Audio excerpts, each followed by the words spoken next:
สบายดีเขาซื้อฟังที่ฉากเราไทยสิงเนาะวันนี้ได้จะพาออกไปว้อมเครื่องช่วงสงกรานต์ไปแลนแกงหัวเนาะเดี๋ยวจะพาออกไปสิงหลั่นจากบาทหลังจากจอดมาเฮิงแหละเดี๋ยวจะให้น้องทายหายเนาะ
ออกขึ้นแล้วเนาะอ่อนมองเอาหัว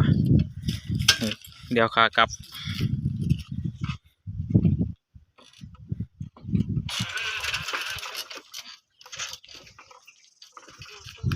บริการเพิงเนาะ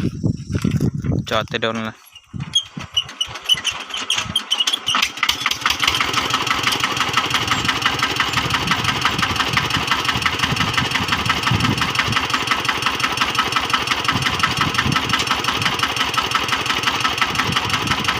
เสียงก็ยังหวานเจี๊ยบอยู่เนาะหักวันได้ล่าง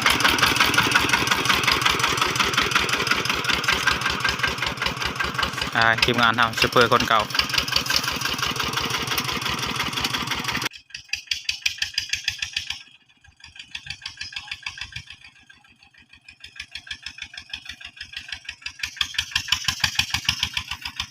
ใจเกียวเขาออกมาโหลดแลนนี่เลยเนาะ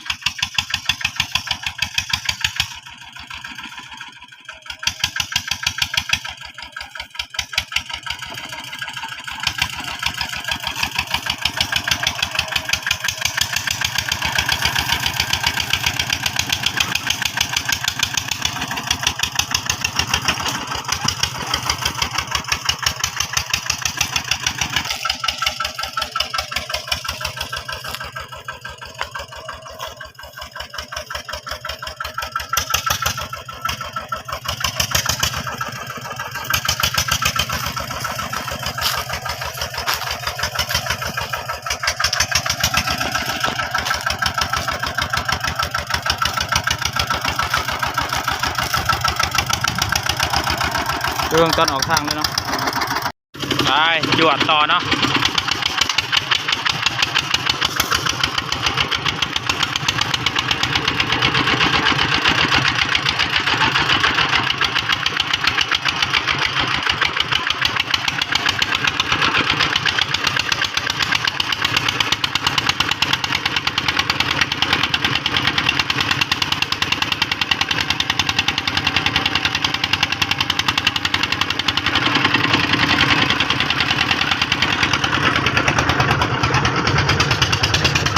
2 โตนะ